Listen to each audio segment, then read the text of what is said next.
ya kiroho kwa watu wanaomwamini Yesu Kristo.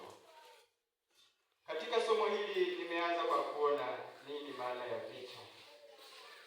Tunapozungumzia vita, haraka kuna picha fulani unaipata.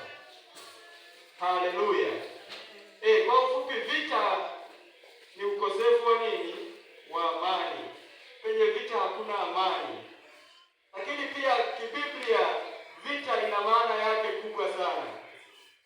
Kwa ufupi hapa nimeandika kwamba vita vya kiroho hivi ni vita ambavyo adui shetani anawasakama wale wanaomwamini Yesu Kristo na kuishika kweli yake yote ili aweze kuwarudisha dhambini.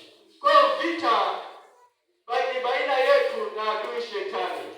Anatusakama sana ili aweze kuturudisha wapi? Dhambini. Haleluya. Kwa nini anatusakama sana ili aweze kuturudisha dhambini? Kwa sababu yeye tayari amekwisha kuasi kwa Mungu.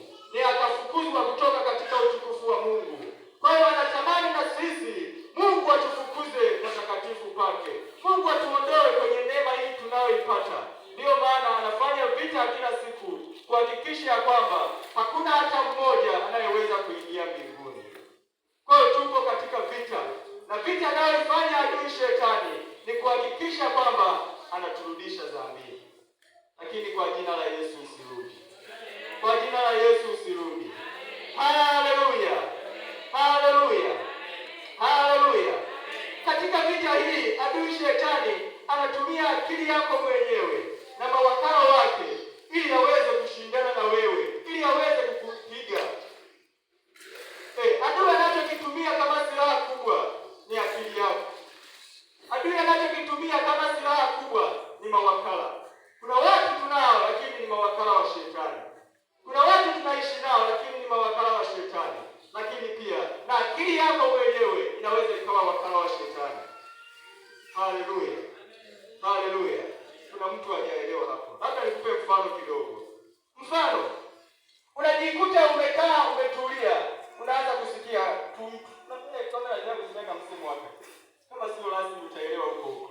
Kuna tumtu tunaongea kichwani. Tangu umeokoka, unamtolea Bwana fungu la 10. Umepata nini? Tumtu. Tumtu tunaongea kichwani. Ujue hiyo ni vita ya kiroho. Tayari uko kwenye vita. Adui shetani anapambana na akili yako ili aweze kukurudisha dhambini. Haleluya.